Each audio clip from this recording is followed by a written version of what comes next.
Happy Thanksgiving, everyone! Welcome back to our channel. This is Cooking with Mr. and Mrs. E. Today, we're going to share how we made mashed potatoes for our Thanksgiving dinner with Yukon Gold potatoes. Take out a stick of butter to soften.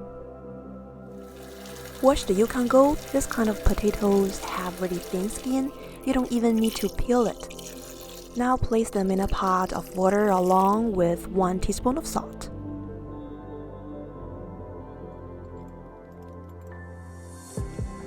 Bring to a boil, then immediately turn down to simmer, or it will boil over.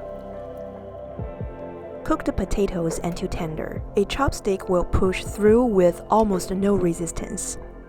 Then remove the potatoes with a slotted spoon and put into a big stainless steel ball. Add the softened butter. If the butter is still a little bit hard, no worries, because the heat from the potatoes will melt it perfectly. Now we mash the potatoes and the butter up.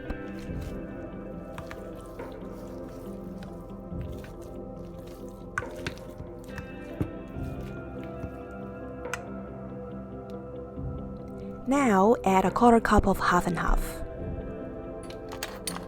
Some ground pepper and a pinch of salt. This is ground nutmeg. I'll add a quarter teaspoon. Now keep mashing everything up. Don't worry if it's lumpy. Lumpy is good. It will give your mashed potatoes a lot of texture. Thanks for watching! If you have a favorite mashed potato recipe or anything else you want to say, leave us a comment.